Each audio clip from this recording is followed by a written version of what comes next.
ជំរាបសួរបងប្អូនទាំងអស់គ្នាថ្ងៃនេះមកជួបខ្ញុំរើទេហើយថ្ងៃនេះខ្ញុំនឹងលើកយករឿងឯកបាំងនៅក្នុងសាក្រាស្គូលមកទៀតមានអ្នកសួរខ្ញុំច្រើនខ្លាំងមែនតើតើឯកបាំងក្នុងសាក្រាស្គូលមានច្រើនប៉ុណ្ណានៅក្នុង YouTube មិនសូវមានទេដោយសារមិនសូវមានអ្នកគេចូលមក YouTube ប្រហែលទេសម័យឥឡូវដោយសារវាមិនទាន់ trend របស់គេទេចឹងខ្ញុំនឹងលើកយករឿងហ្នឹងមកនិយាយហើយនៅក្នុងរឿងហ្នឹងគឺរន្ធត់ទៀតគឺនៅក្នុងហ្គេមសាក្រាស្គូលណាគឺរន្ធត់អស់លេខមកតោះឥឡូវ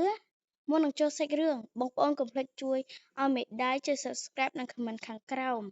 ហើយ Comment អ្វីក៏បានកុំឲ្យតែពាក្យអសុរោះអញ្ចឹងអរគុណច្រើនតោះយើងចូលទៅក្នុងវីដេអូយើងទាំងអស់គ្នាពេលដែលបងប្អូនមកកន្លែង CV របស់ពីរនាក់នេះគេកំពុងតែឆ្លោះគ្នាតើបងប្អូនដឹងទេថាពួកគេកំពុងតែឆ្លោះរឿងអ្វីចំណែកខ្ញុំក៏ស្ដាប់មិនទាន់ដែរដោយសារពួកគេឆ្លោះរឿងហ្នឹងគូនិយាយលឿនខ្លាំងមែនតើចឹងបងប្អូនមើលតាមអក្សរហ្នឹងទៅចំណែកនេះខ្ញុំអត់អានឲ្យស្ដាប់ទេបងប្អូនមើលតាមអក្សរហ្នឹងទៅដោយសារវាលឿនពេកបងប្អូនអាចស្គប់ slow mo អាចអីក៏បានដែរសម្រាប់នឹងខ្ញុំណាកន្លែងនេះគឺគេបរោះម្នាក់ហ្នឹងអ៊ុយខ្ញុំស្ដាប់អត់យល់ទេបងប្អូនប្រៀបថាបរិះម្នាក់ហ្នឹងចង់ប្តឹងនារីហ្នឹងនៅពេលដែលបរិះម្នាក់ហ្នឹងចង់ខ្ចីលុយនារីហ្នឹងអត់ឲ្យទៅនារីហ្នឹងក៏ថាទៅប្តឹងជាប់គុកបានទៅនារីហ្នឹងថាលោកកាត់អ្វីលោកឈួតមិនមែនយូអញ្ចឹងណាវាថាគាត់សួរវាថាឌឺហើយបរិះម្នាក់ហ្នឹងថាខ្ញុំមិនមែនឈួតទេយូឯងហ្នឹងឈួតទៅនារីម្នាក់ហ្នឹងគាត់ក៏ឌឺបរិះម្នាក់ហ្នឹងគឺគាត់ខ្លាំងយូឯងបែកមែនវាចង់វាថាគាត់និយាយជាសេរីទី1មានតែប៉ុណ្្នឹងទេបងប្អូនថាមិនដែរពីរនាក់ហ្នឹងគាត់និយាយគ្នារឿងមិនដែរសម្រាប់ខ្ញុំគឺអត់យល់ហ្មងតើឥឡូវយើងចូលសាច់រឿងទី2ទាំងអស់គ្នាមកនឹងចូលសាច់រឿងទី2ខ្ញុំសូមមកប្រម៉ូសិននៅក្នុង Game Secret School មួយសិនចាប់ពីថ្ងៃ22មករានេះទៅ22ឧសភានេះទៅ Game Secret School នឹងអាប់ដេតអ្វីថ្មីប្លែកជាងមុនហើយពិសេសគឺយើងមកកន្លែងគេបដូរឡានទៅវិញទៅមកនឹងបានបងប្អូនមកចិត្តអាប៉ែនេះប្រៀបថាគាត់សួរ Hello គឺប្រៀបថាយើងគ្រាន់បងប្រាក់បងអីមិនបងប្រាក់បងអីដូចរឿងប៉ិតឯណាបងប្អូន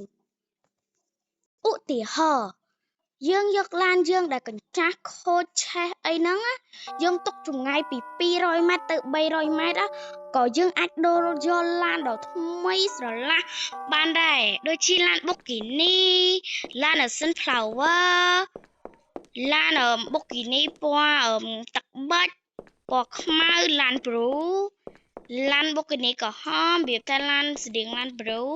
អានេះគឺឡានផ្សោតអាឡានគេប្រៀបថាភាសាជប៉ុនបងប្អូនឡានផ្សោតឯងអាហ្នឹងខ្ញុំអត់សូវដឹងហ្មងតោះឥឡូវចូលសាច់រឿងទី2កុំតប៉ែសញ្ញាពេកខ្លាចបងប្អូនថាវីដេអូនេះវែងតោះអារឿងឯកបាំងហ្នឹងខ្ញុំលើកមកយកតែ3ណាបងប្អូន I'm sorry ផងបងប្អូនអាចឆ្ងល់រឿងលោកគ្រូនាយកនេះអត់នេះគឺជាសាច់រឿងទី2លោកគ្រូនាយកហ្នឹងគឺគាត់ដើរទៅវិញទៅមករហូតឲ្យតែពេលដល់ម៉ោងគេឆេញទៅទៀតអីណាគឺគាត់ចាប់ផ្ដើមទៅទៀតដែរបងប្អូនចង់ដឹងតោះទៅមួយខ្ញុំដល់គ្នាដល់ពេលដែលយើងទៅចិត្តលោកគ្រូហ្នឹងចាំមើលខ្ញុំទៅចិត្តលោកគ្រូហ្នឹងគឺរបៀបថាដល់ពេលដែលយើងឲ្យវិរិយគាត់គឺគាត់របៀបថា I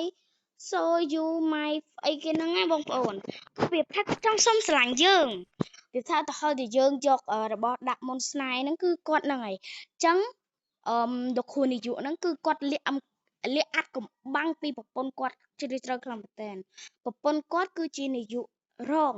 នៅសាលា Musashi Icom-Rec ជប៉ុនអញ្ចឹងគឺសាលាហ្នឹងគឺអភិជន